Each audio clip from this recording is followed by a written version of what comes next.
Welcome to the Fantasy Champions Fantasy Football Podcast. Here's your host, Morgan Colby and Rick Lemon.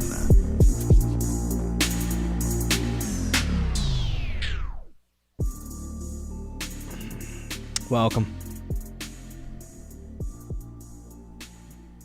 We have some slight breaking news to start the show.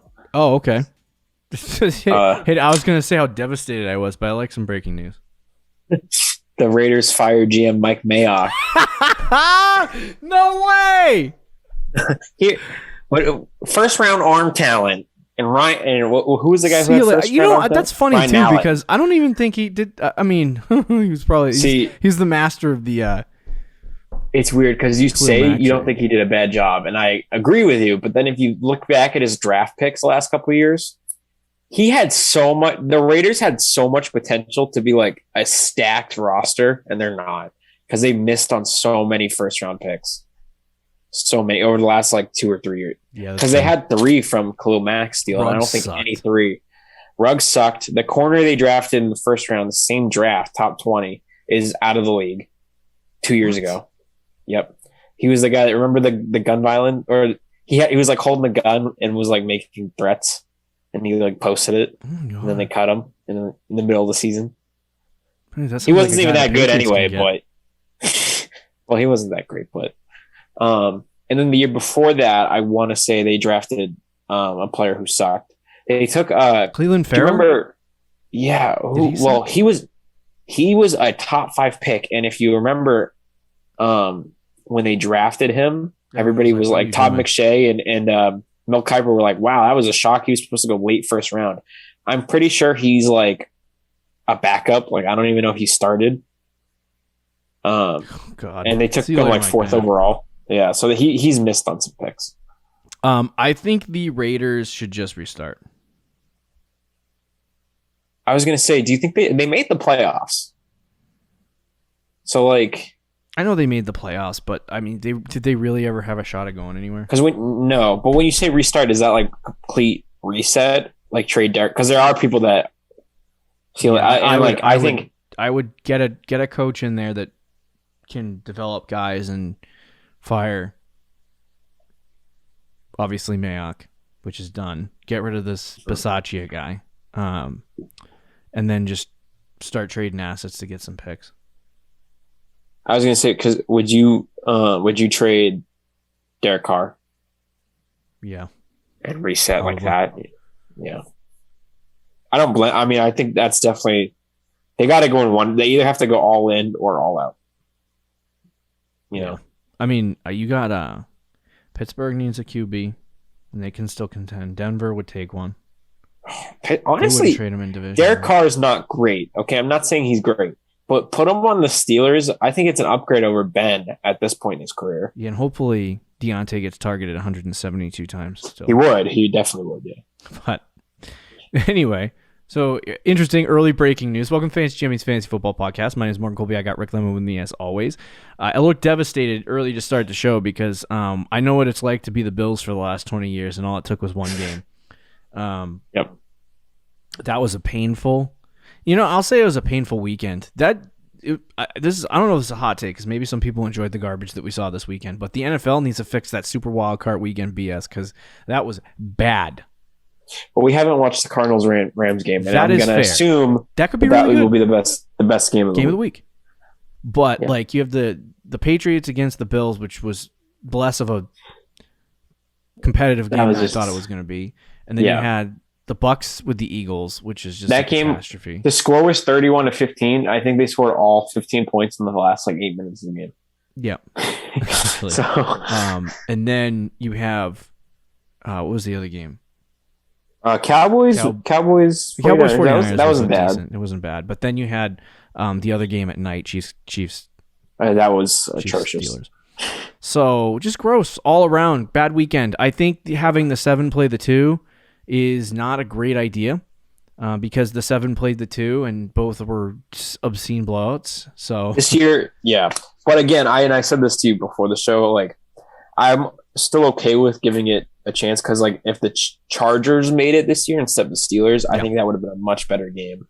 Chargers, Chiefs. And then in the NFC this year, it was just like a 6-team. There were 6 dominant teams and then like 5 or 6 crappy teams. And one of them were going to make the playoffs. It just happened to be the Eagles.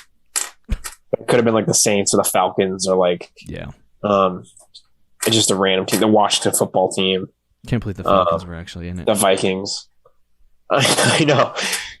They blow. That's what I'm saying. All right, question, quick before we go through the intro and start with what we're doing for the show. In the Cincinnati Bengals game, there was an errant whistle on Joe Burrow throwing a touchdown. Thoughts? I didn't watch this game, so I heard about this.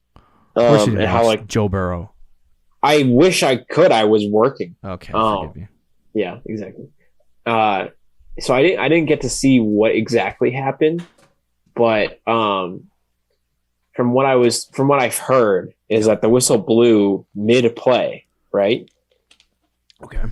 So by rule, they need to even if it was an inadvertent whistle, they have to restart the play, and they didn't.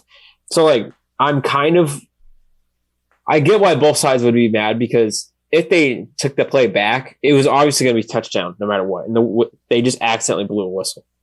So they would have taken away a touchdown from the Bengals. But again, by rule, that's what you're supposed to do. So, and they didn't.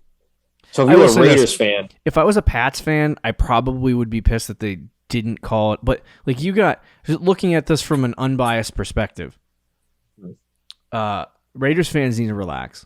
And I probably should tell myself if that ever happened to me, because I feel like Joe Burrow just beat you on that play. No, he did. They did. Yes, that was going to be a touchdown. No matter scored what. A touchdown. Like you're going to be like, oh my god, like that shouldn't be a touchdown because they blew the whistle, and like you're looking for something in the rule book to figure out a way out of. Listen, I agree with you. I do agree with you, but by rule, like that's what they were supposed to do. So and the NFL rule guy.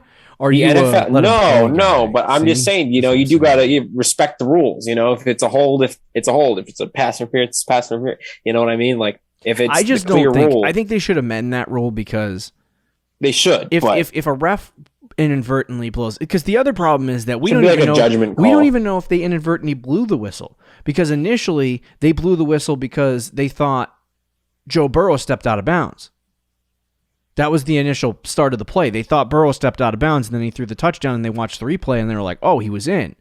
So then the refs like realized they made a mistake, probably looking at the Jumbotron, or New York was like, you morons, you completely missed the play. That is not a reviewable play either, because if they blow the whistle, yes, it's not. And like Rick said, they blow the whistle, the play is dead.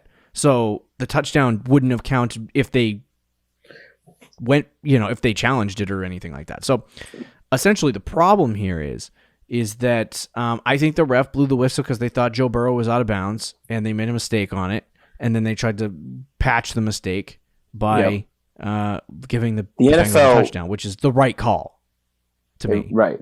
But the NFL was clearly upset at them, and that crew is never going to officiate in the playoffs again. Did you see that report? That's disgusting. It's so funny how like that is where they draw the line, but like horrific missed calls or bad calls, they're like, well, it happens. Like I would rather that. I'd rather them make the right logical decision than like be in a situation where they're like, oh, you know what? I got to follow the letter of the law. You know what I mean? Like if they're in a game and the circumstances dictate differently. Like that was a touchdown pass for Joe Burrow. The ref just couldn't swallow the whistle. So it's like, what? You know what I mean? I'm kind of in that box where I'm like, it's a touchdown. Like Joe Burrow was going to score on that drive anyway. So it doesn't even the Raiders are like, oh my God, we would have lost. We would have won if that happened. And I'm like, no, because they would have scored 3 anyway. And you still would have thrown a pick on the goal line. Like, right. It doesn't really matter. So anyway, I just want to get your thoughts on that. So I guess you have a hovering opinion. Not really there. Yes. Just it's unbiased because you didn't really partake in Joe Burrow's greatness. The offense was like good for like the first 2 drives. They kept on getting in the red zone, and they couldn't score on the league's worst red zone defense. Do you know they let up this season? They let up 81% of the time a touchdown in the red zone. or a score in the red zone, I should say. Oh my gosh. It's horrible. The Raiders were the worst team in the league in the red zone. And the Bengals got there like 6 times and couldn't score a touchdown. I was like, guys, come on. It's nuts. But anyway, so today we have early hot takes for the 2022 fantasy football season. We spent the last couple weeks kind of reflecting on the season a little bit. And now we look forward to the future as we kind of jump into the end of this month. So 2022 fantasy football right around the corner, 7 months away. Man. I'm ready for football to be back. I'm ready to be sweating in August. Ready for football to be back as it's the divisional round of the playoffs. I know. Yeah. See, this is what I'm talking about. Like, it's the divisional round, but there's no. I'm ready for fantasy football to be back. Okay, it just ended like 2 weeks ago. I know. Literally 2 weeks ago, and I'm like, come back, baby, come back. You need it 24/7 in your life. That's valid. Was I talking to you about this on the show or not on the show? You gonna watch the USAFL? Sure. Oh, I think we did bring this up. Or the USAL. No, I probably won't. USAF. I definitely won't. I'll try it once. Try it for one game. Okay, you tell me how it is. It's probably gonna be garbage, but it's football in the springtime, so. True. Anyway, so yeah, we got early hot takes for the season. We'll try to get you through these relatively quickly now that we are 11 minutes into the program. Before we do that, check out our website, fantasychampions.com. Follow us on Twitter, Instagram, TikTok, Facebook, any of those platforms. Type the FF Champs in. You can follow us. If you're listening on Apple Podcasts, Spotify, Stitcher, or any other podcast platforms, please leave a review. Share this podcast with your friends. If you're watching on YouTube, subscribe. Click the bell for notifications, like, and then comment down below any questions you may have for us as we talk about our hot takes. And you can also leave a hot take yourself in the comments, and we will respond to it and tell you that that's probably not going to happen. Or yeah, we'll it's agree not with you. happening. So, and you could say, hey, these aren't hot takes. You freaking kidding me? Or you could say, well, that's, Rick was like scared to get spicy on one and not scared to get spicy on the other. So I'm interested. It all depends. Yeah, it all depends. So anyway, yeah, let's jump into our early hot takes for 2022 fantasy football. It's so funny. I was writing the date the other day. And, digital world, you don't really write dates down anymore. But I was writing a date down, and I'm like, 2021. Oh, never mind. 2022. First time it's happened to me. We are 17 days into the new year. It's so weird. I don't write down dates that often, so it's super weird if I have to write like 2022. Yeah. So it's going to take me a while. It is 2022, my friends. But we are going to. I have 3 hot takes that I'm going to get to, and Rick has 3 hot takes. So we'll just bounce them back and forth off each other. We're trying not to spend, an hour on this particular segment. I'm hoping 15 minutes, and then we'll be done. Oh well, we'll see about that. We'll just make our points about it, and then be like. So anyway, Rick, why don't you start with your early hot take? Okay. Mine is J.K. Dobbins will finish as a top 10 running back. A lot of people have been not necessarily forgot about Dobbins, but a little bit kind of forgot about Dobbins and how he tore his ACL in the beginning of the year before the season even started and didn't really get a chance. If we remember at the end of his rookie season, he was really coming on strong as the Ravens started running back. The Ravens did throw the ball more this year, but to me, I think that is because they were lacking at the running back position. They're a team that does like to run the ball a lot. And even with that being the case, they still ran it a decent amount. Their running backs on the roster as of today is Devonta Freeman, Latavius Murray, Tyson Williams, and J.K. Dobbins. Devonta Freeman is, I think, and Gus Bus, yes. So Devonta Freeman and Latavius Murray are out of the picture. Tyson Williams, if you remember, was a practice squad player. He's going to be out of the picture next year. It's just going to be Dobbins and the Gus Bus. And yes, Edwards will be involved and he'll have a role in the team, but Dobbins is going to play like he did at the end of his rookie season where they gave him about 20 touches a game or close to it. And in that offense and with that talent, and it was an ACL tear, he'll recover just fine from it. I'm pretty sure he didn't have any injuries in college either. So it's just kind of like a one-off thing, major injuries at least. So he'll be back. He'll be fine. he'll be the same player. At least I think he will be. And if that is the case, he's going to be really, really, really good. And he's going to fly under the radar, I think, next year. And probably won't be drafted as a top 10 running back. But he'll be under the radar, and I think has the ability to finish in the top 10. Have you tried to buy him in Dynasty? A little bit. I'm working on it. Checking the temperature in the room. I'm trying to get ETN in some leagues. I am too. But anyway, no, I think I agree with this take. The only thing that concerns me is I hate chasing injuries. I can't remember. I know previous writer Adam Hutchison, I think he writes for Four now. He wrote an article, I can't remember if it was for us or somebody else, but explaining the effects of an ACL injury and what the fantasy point totals are after you have the ACL injury.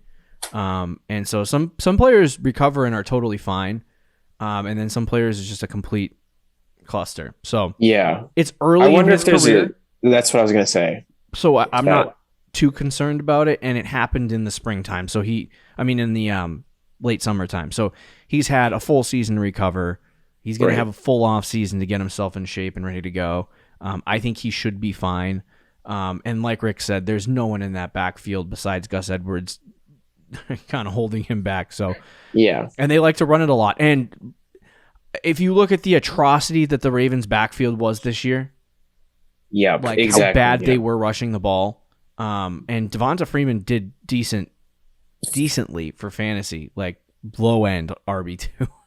They still ran the ball over 500 times. No, I know. So it's like you get into this situation where they're going to get back to what they like to do.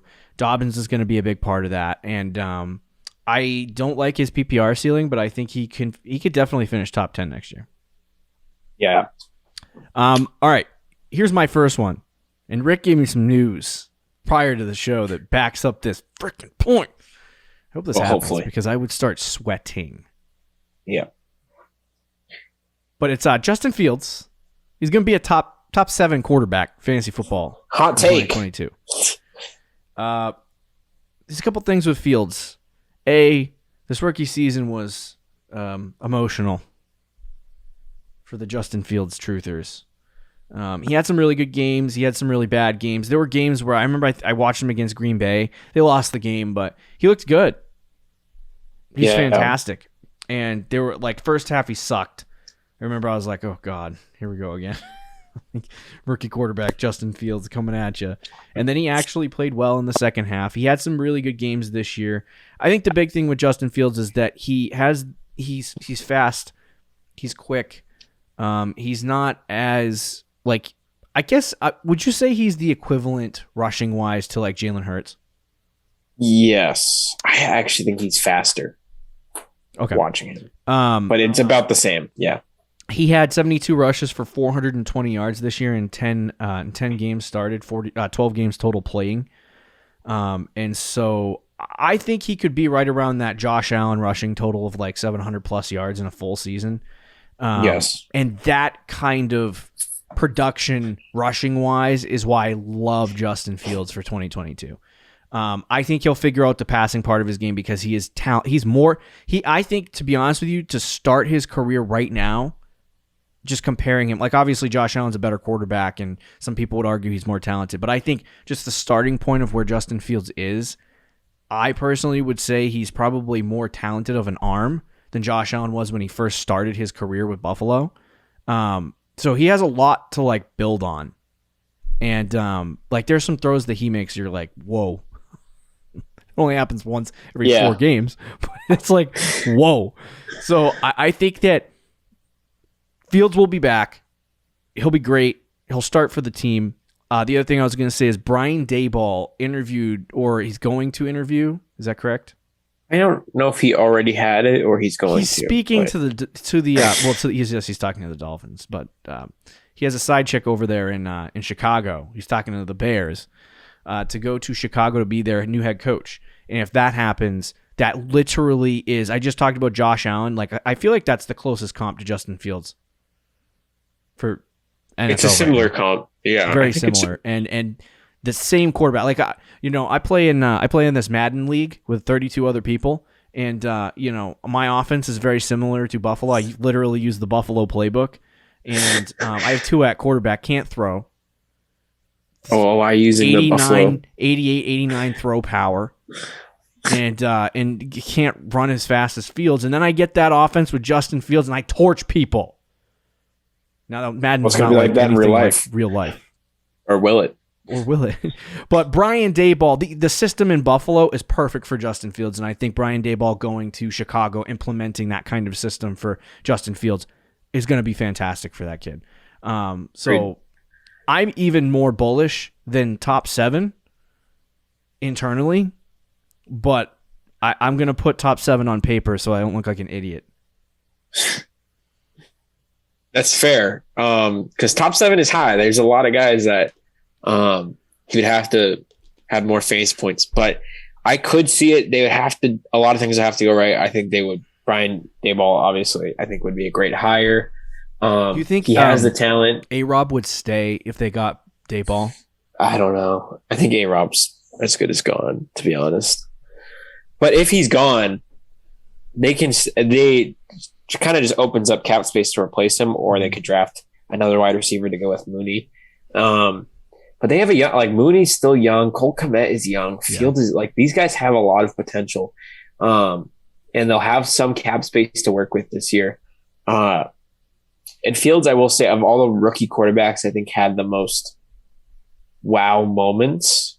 They all had their wow moments, but I feel like Fields was good for, I know you said like once every 4 games. He definitely had a lot of mistakes, don't get me wrong, but I feel like once a game almost. Touchdowns. Right. Yeah. He also, that's another thing with Fields though, the 10 interceptions, like Lawrence and Wilson, especially in the beginning of the year, were all like extremely like awful throws, like clear interceptions.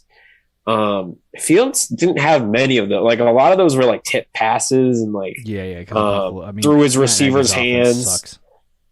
Yeah, and there was a couple that were like that. I mean, he had a few valid interceptions. Obviously, you're going to throw 10, but it felt like he had a couple. He had one interception I remember vividly against, I think, the Packers in one of the games, where the ref threw a flag for an offside. So he just chucked it down the field and it was intercepted. And then the ref picked up the flag and said it wasn't offside. Oh, that's so cheap, dude. Yeah, exactly. So that's what I'm saying. So he had a couple of those that felt not his fault, but I like it. According to PFF, he has, he graded as a 29 quarterback NFL wide, but he had the second highest rookie QB grade behind Mac Jones, who had an 80. He had 64. So good things. Yeah. Good things coming for Justin Fields. I think, done with that rookie season, I think he has one of the best chances of breaking out in fantasy, mostly tied to that rushing, because I think he could get 100 fantasy points just rushing. And if he ties 250 to that, like automatically top 7. Like that's that easy money. So I'm excited to see what he does. What's your next one, Rick? My next one, staying on the topic of rookie quarterbacks, is one of Trevor Lawrence or Zach Wilson will finish in the top 12 as quarterbacks. Not as high as Fields, but will have a very good season. One of these guys, I think it's because, they all pretty much, other than Mac, the other guys played pretty poorly this year. And I think one of them will probably play like that their whole career, to be honest. And it's going to be a bust. Probably 2 of them of the 5. I still think 3 of them are going to be good. And people are going to look back at this past season and kind of just be like, oh, that Trevor Lawrence just sucks. We're already seeing it on Twitter. I don't know if you saw the tweet, but there was people saying Trevor Lawrence shouldn't be ranked in the top 20 in Dynasty. They would take Mac Jones over. And I mean, Mac Jones for fantasy would take Mac Jones over Trevor Lawrence. Okay. All right. He's ranked. He has. There's a lot of hate for Trevor Lawrence, and then obviously there's hate for Zach Wilson. Zach Wilson, and there was a lot of people that didn't like him pre-draft anyway. He was kind of up and down opinions, and then also the fact that he probably the first half of the season was one of the worst first halves I've ever seen from a rookie quarterback. Played much better in the second half of the year though, which is something that I look at and like. they finished the year off strong. Even Trevor Lawrence played poorly in the second half of the season, but the last game of the season finished on a strong note. I think that is good for quarterbacks that had really bad rookie seasons to at least finish well. So look, I'm not going to put a flag down on one of these guys. I think it's more likely it's Trevor Lawrence because I think he's the better of the two quarterbacks. But you could make the argument that Jets are actually a better situation as of right now, until the Jaguars hire a good coach and figure things out there. And maybe because Chark's a free agent, if he just goes into next year with a mediocre coach, Marvin Jones, Laviska Shenault, I don't think that's enough. I think they gotta either bring Chark back or replace him with a high quality receiver, get a good head coach in there, rebuild the offensive line in the draft, get him some more pieces around there. Well, Zach Wilson is kind of just like next year he's either going to improve or he's not. And they're going to obviously need a better offensive line, but he has weapons, I think. Elijah Moore, Corey Davis, Jameson Crowder's probably gone. Denzel Mims might be gone, but they might get a solid like third receiver to complement those guys. Michael Carter looks like he's at least an NFL running back. So they have pieces there with the Jets. I think it's just a matter of if he's a good NFL quarterback or not. But if he is, I think he can take a big step. Same with Trevor Lawrence. And they both have rushing upside that I think people don't realize because Trey Lance and Fields obviously are more of rushers. Zach Wilson, according to PFF, has the 5th best rushing grade among quarterbacks. In the NFL? In the NFL. Well, I mean, there you go. He had a couple big runs all year. I want to say I could pull up. He didn't really start running in the beginning of the season. I think that kind of on this list too. Okay, well, that kind of hurt him, but he had 184 yards rushing with 4 rushing touchdowns in 13 games. And again, he didn't really rush a lot in the beginning of the year. So I think next year he could get around 300 rushing yards with 4 or 5 touchdowns. And that gives you a floor higher than guys like obviously Brady. At this point in his career, I don't know if Rodgers is rushing for 400 yards. Some of those Kirk Cousins quarterbacks like that. And then obviously we know Trevor Lawrence can run. So I think one of these guys gets there in the top 12. Okay. Sounds good to me. I don't know if I'm as bullish. I think Lawrence maybe, but Wilson not so much. No, that's fair. But anyway, my second hot take is Calvin Ridley. This might be a home team. This is home team. But I think the New England Patriots are going to be looking to add a weapon to the offensive side of the ball this year, and I don't know that they're going to go out and spend, all $36 million in cap space that they have. Guys like Chris Godwin, Allen Robinson, you just referenced DJ Chark. There's some guys in free agency that are going to get paid, and I don't know if New England wants to pay those guys. I do believe they're going to go try to get a guy and somebody who kind of shut down for the second half of the year. I still think he wants to play football, and there's rumors about him not wanting to be in Atlanta anymore, but it's Calvin Ridley, and I think New England's going to try to make a run at Calvin Ridley. I don't know what they're going to offer. I don't know what the deal is going to end up being, but I think New England will try to get Calvin Ridley by the end of the year, and I think it would be a perfect fit for New England. I hope so. I think Calvin Ridley is a stud. The last report I saw is that he has had 0 to minimum communication with the Falcons, and another report says he might request a trade. This everybody says every team is interested, the Browns and the Jets, but the Patriots I think are on this small list, but it's not from like Schefter or any legit reporter. But yeah, I would love it. Absolutely love it. I speak it. It happens. So yeah, speak it into existence. All right, Rick, give us your final hot take. Okay.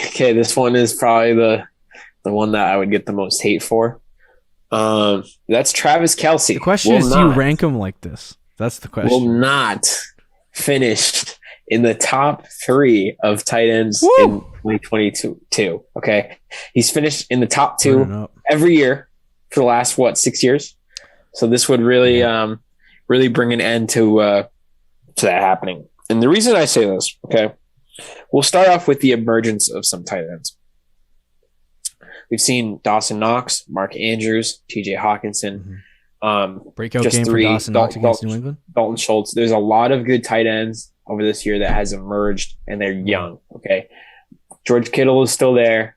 I think Mark Andrews is going to build off what he did this year. I don't know if he's going to finish tight end 1, but he's at least very solid. TJ Hawkinson, I think, is going to build off what he did this year. Same with Dawson Knox. Noah Fant, if the Broncos get a quarterback, could be a legit contender. And then when it comes to Kelce himself, he's 32, and he will be 33 next season. He turns 33 in October. So during next season, he will turn 33. At what point does he just drop off? Because 33 for a tight end, that's old. You're starting to get there. I mean, there was guys who played that. Greg Olsen, I think, is the most recent example. But even Greg Olsen's last great season in the league was when he was 31. 34, he was okay, but he wasn't nearly a top 5 tight end. It's hard to look back at the last couple of years that a 33-year-old tight end will finish in the top 3. It's just super rare. And I'm not saying Kelce won't do it. This is why it's a hot take. Yeah. But if I had to bet, I don't think he's going to do it. And I would not draft him next year. I mean, that Where are you ranking him? Are you going to rank him top 3 or? I think I would rank him 3rd as of right now. But. Okay. Yeah, no, I am all on the train for Travis Kelce falling off a cliff. I didn't even mention Kyle Pitts, by the way. Oh, yeah, that's true. I think Mark Andrews is a real argument, real threat to that. I think Kyle Pitts, if Calvin Ridley's gone, Kyle Pitts next year will be a threat to that throne as well. I feel like there's only George Kittle, if he was able to play a full season, could get into that top 3 to push Travis Kelce out. He gets targeted so much. I think what it would take for him to absolutely collapse internally is some kind of injury, which he never gets. And I'm starting to see a little bit of the injury wares poking through on Travis Kelce, because he is. I feel like every play he gets hit really hard, he gets up slower, and then this past week 18, I think the Chiefs were playing and they hit him in the leg, and he just limped off the field real slow. I was like, do you know who Gary Barnidge is? No. Who the fuck is Gary I've Barnidge? Never heard of him, but in 2015 he was the tight end 3, and he was 30 years old. But other than that, I've just looked him up, and he never finished inside the top, in the top 5 of tight ends other than that year. So it was just a random year. He was on the Browns too in 2015. I don't even know who the quarterback Gary was. Barnidge? Yeah. Greg Olsen. How many people drafted Gary Barnidge way too high? I know. I don't remember that name. And I don't either. That long ago. It was 6 years ago. It wasn't 2015. But if you go back, you look at the top 3 tight ends, it's Zach Ertz, Gronk, Darren Waller had a year in there, has had a couple years in there. Yeah. Jimmy Graham, but that was when he was younger in his prime. Kyle Rudolph had 1 year, Greg Olsen, but they were younger. 33 years old for a tight end is old. He's the same age as Gronk, and Gronk is still great, but he's no longer a top 3 fantasy tight end. Yeah. I think it's time. Yeah. The only thing that concerns me is Travis Kelce is one of Mahomes' favorite targets. And yes, yeah. Mahomes isn't going. He gets targets shoved down his throat. So that would be my concern for the top 3 thing, and that would be the most relevant thing that would destroy that take. I'll probably still rank him top 2. I just don't know. I don't know who to rank 1, so that's my problem. I know that is the problem. Yeah, Kelce, I think is headed towards Kyle Pitts decline. Yeah, Kyle Pitts, baby. Travis Kelce is headed towards the decline. My final hot take, and the final hot take of our show, is there will not be any rookie wide receivers in the top 15 finishing in 2022. And this might be a hot take for some because the dynasty community, and I am among them, love to hype up these rookies and just get sweaty. And to be honest with you, I've watched the last 3 years of rookie classes. I love them. And it was really fun to watch how many great players came out. But this year, there's some good guys that I like, but it is kind of abysmal. It is. There's like 2, maybe 3 guys that are like, yes. And rookie wide receivers don't usually work out to begin with. Like this year, Smith was good to start and then slowed down. Had ups and downs. He had a lot of ups and downs, and Devonta Smith, who was like, I think he was wide. What is it? Running. Wow. He was 101 in dynasty drafts for a lot of people. And some.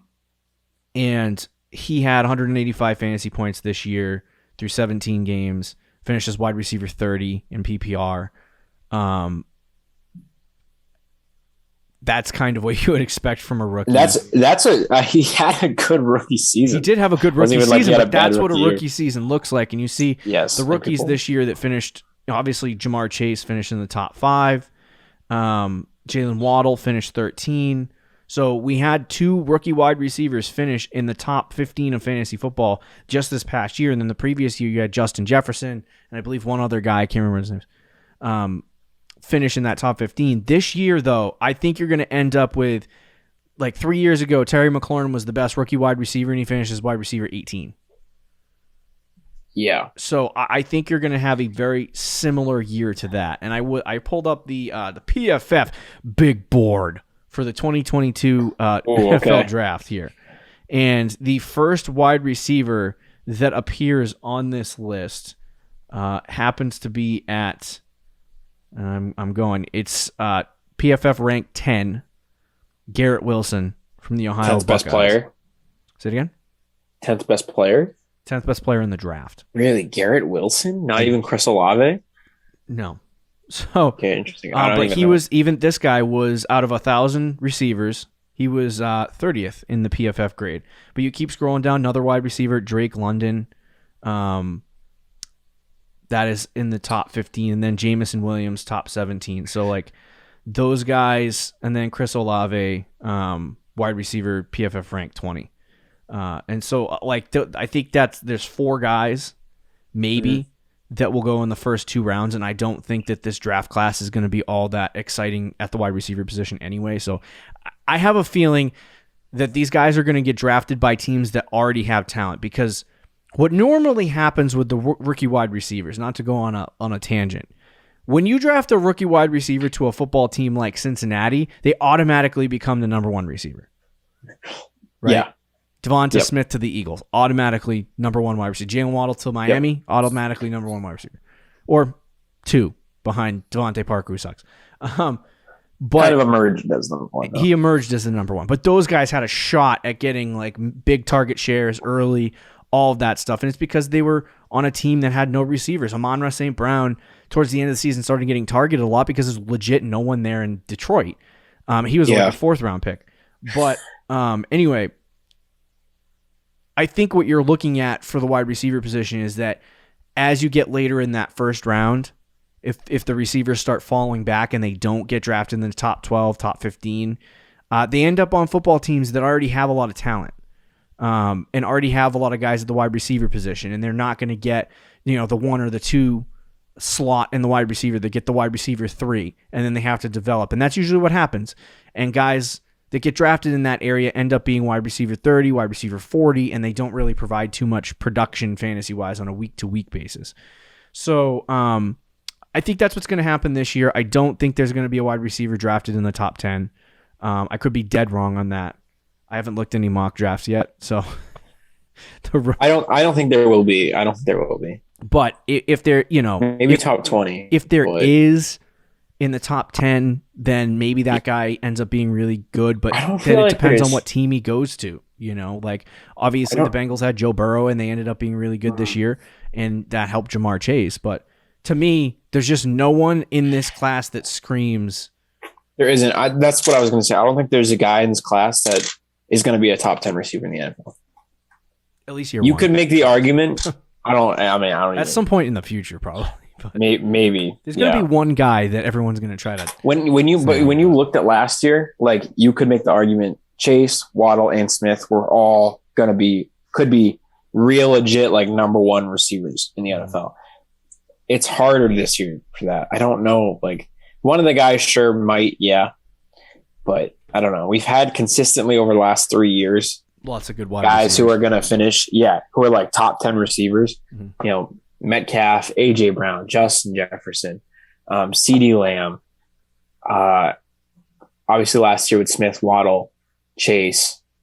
It's like it's rare to get multiple guys every single year like that. Yeah. So I feel like this year's the anomaly. This year is going to be the year where there isn't a rookie wide receiver. And it goes to my, just quickly to end the show here, it goes to my strategy of the last couple of years it's looked bad. Like Rick has made fun of me because there's been some transitional talents coming out of the NFL draft that have been ridiculously good in the last like 2 seasons. Justin Jefferson, obviously, Jamar Chase coming from LSU. So like there's been some really good guys, but then there were people who drafted Jalen Reagor in drafts, Henry Ruggs in drafts. We're talking about redraft here. We're not talking about dynasty. We're talking about redraft. Yes. And guys that drafted in their rookie season because they were like, oh, Henry Ruggs on the Raiders, man, he's going to be really good. And then he ended up sucking, and you got burned. He was better than Jalen Reagor before he. No, I know, but even so, it still wasn't good for fantasy. No. But that's the problem is that you're going to go back to that relative obscurity, and people are going to overdraft rookies this year. And that is when, like, for fantasy football, you got to pivot. Like, we have to pivot when we know things are going to happen. If we look at a class and we don't see anybody transitional like Jamar Chase in it, we have to pivot and be like, okay, just because historically over the last 2 years we've had rookie wide receivers have really good seasons, that doesn't signal to me a trend of any kind of change. It just means that there was a really good crop of wide receivers in this class, in this group of last couple years, and that's great. But now we have some good wide receivers that are going to come out, and there's going to be some successful guys, and there's going to be some not so successful guys. But if you're running out and drafting in the top 7 rounds, whatever that guy's name was I said first, then you're probably not playing fantasy football right. So this is definitely a year where I would avoid in drafting a rookie wide receiver unless it's like late first round. I mean not first round, late in the draft. So anyway, that's my hot take. I don't think it's that hot, to be honest, but people will. People will think it's hot, especially dynasty people. They'll listen to the show. They clicked out as soon as if they made it that far, they probably clicked out on my take. They probably clicked out. So anyway, we're going to take you through a first round mock draft on Thursday. Be sure to check it out. It's going to be exciting, going to be interesting. See you later, guys. See ya. Thank you for listening to the Fantasy Champions Podcast. Make sure you subscribe on iTunes and YouTube and follow us on Twitter @TheFFChamps.